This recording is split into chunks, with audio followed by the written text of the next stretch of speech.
ನಮಸ್ಕಾರ ವೀಕ್ಷಕರೇ, ನಾನು ರೇಷ್ಮಾ. ನೀವು ನೋಡ್ತಾ ಇದ್ದೀರಾ ಕರ್ನಾಟಕ ಪವರ್ ಟಿವಿ ನ್ಯೂಸ್. ಇದೀಗ ಈ ದಿನದ ಪ್ರಮುಖ ಹೆಡ್ಲೈನ್. ಚಾಮರಾಜನಗರ ಪಟ್ಟಣದ ಪಚ್ಚಪ್ಪ ಸರ್ಕಲ್ ಬಳಿ ಕೇಂದ್ರ ಬಿಜೆಪಿ ಸರ್ಕಾರದ ಮಲತಾಯಿ ಧೋರಣೆ ಮತ್ತು ಬಜೆಟ್ನಲ್ಲೇ ಕರ್ನಾಟಕ ರಾಜ್ಯಕ್ಕೆ ಯಾವುದೇ ಯೋಜನೆ ಹಾಗೂ ಅನುದಾನ ನೀಡದೆ ಕಡೆಗಣಿಸಿರುವ ಹಿನ್ನೆಲೆ ಚಾಮರಾಜನಗರ ಜಿಲ್ಲಾ ಕಾಂಗ್ರೆಸ್ ಸಮಿತಿ ವತಿಯಿಂದ ಖಾಲಿ ಚಂಬು ಹಿಡಿದು ಕೇಂದ್ರ ಬಿಜೆಪಿ ಸರ್ಕಾರದ ವಿರುದ್ಧ ಪ್ರತಿಭಟನೆ ನಡೆಸಲಾಯಿತು.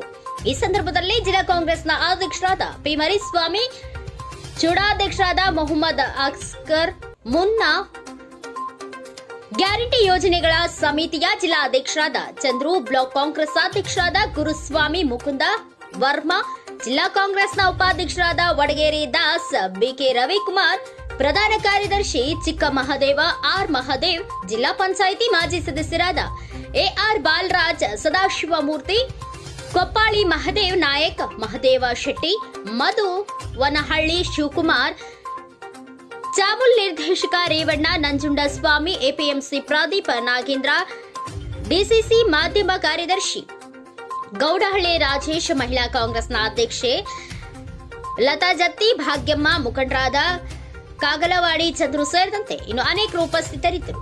ವರದಿಗಾರ Manikantha Nayak, Karnataka power TV news, Chamarajanagar.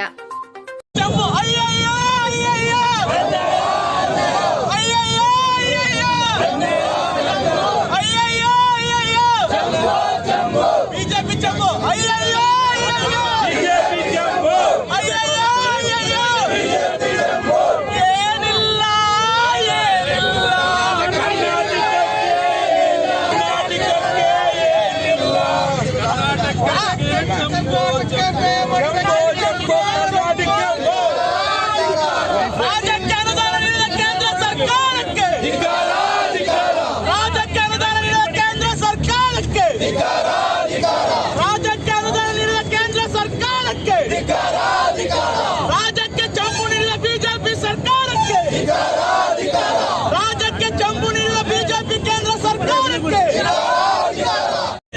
19 ಸಂಸದರಿದ್ದರೂ ಸಹ ಬಾಯಿಯನ್ನು ಬಿಡದೆ ಅವರು ಸುಮ್ಮನಿದ್ದಾರೆ. ಕರ್ನಾಟಕಕ್ಕೆ ಏನು ಅನುದಾನ ಕೊಡದಿದ್ದರೂ ಸುಮ್ಮನಿದ್ದಾರೆ. ಇದು ಬಜೆಟ್, ಇದು ಭಾರತ ದೇಶದ ಬಜೆಟ್ ಅಲ್ಲ, ಆಂಧ್ರ ಪ್ರದೇಶ ಮತ್ತು ಬಿಹಾರಿನ ಬಜೆಟ್ ಆಗಿದೆ. ಇದು ಕೇವಲ ಬರೀ 75,000 ಕೋಟಿಗಳನ್ನು ಬಿಹಾರ ಮತ್ತು ಆಂಧ್ರ ಪ್ರದೇಶಕ್ಕೆ ಕೊಟ್ಟು ಕರ್ನಾಟಕಕ್ಕೆ ಶೂನ್ಯ ಅನುದಾನವನ್ನು ನೀಡಿದಂಥ ಕೇಂದ್ರ ಸರ್ಕಾರದ ವಿರುದ್ಧ ಈ ದಿನ ನಾವು ಇಲ್ಲಿ ಚಾಮರಾಜನಗರ ಜಿಲ್ಲಾ ಕಾಂಗ್ರೆಸ್, ಬ್ಲಾಕ್ ಕಾಂಗ್ರೆಸ್ ಮತ್ತು ಮುಂಚೂಣಿಗಳಿಂದ ನಾವು ಪ್ರತಿಭಟನೆಯನ್ನು ಮಾಡ್ತಾ ಇದ್ದೀವಿ.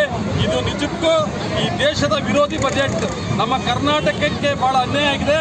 ಕರ್ನಾಟಕದ ವಿರೋಧಿ ಬಜೆಟ್ ಅಂತ ಹೇಳಿ ನಾವು ಈ ಒಂದು ಬಜೆಟ್ನ ನಾವು ವಿರೋಧ ಮಾಡಿ ಇವತ್ತು ನಾವು ಈ ಒಂದು ಖಂಡಿಸ್ತಾ ಇದ್ದೀವಿ. ಈ ಪ್ರತಿಭಟನೆಯನ್ನ ಮಾಡ್ತಾ ಇದ್ದೀವಿ. ಆಂಧ್ರ ಪ್ರದೇಶ ನಮ್ಮ ಕರ್ನಾಟಕಕ್ಕೆ ಜಂಪ್ ಕೊಟ್ಟಿದ್ದಾರೆ, ಬಿಜೆಪಿ ಜಂಪನ್ನು ಕೊಟ್ಟಿದ್ದಾರೆ.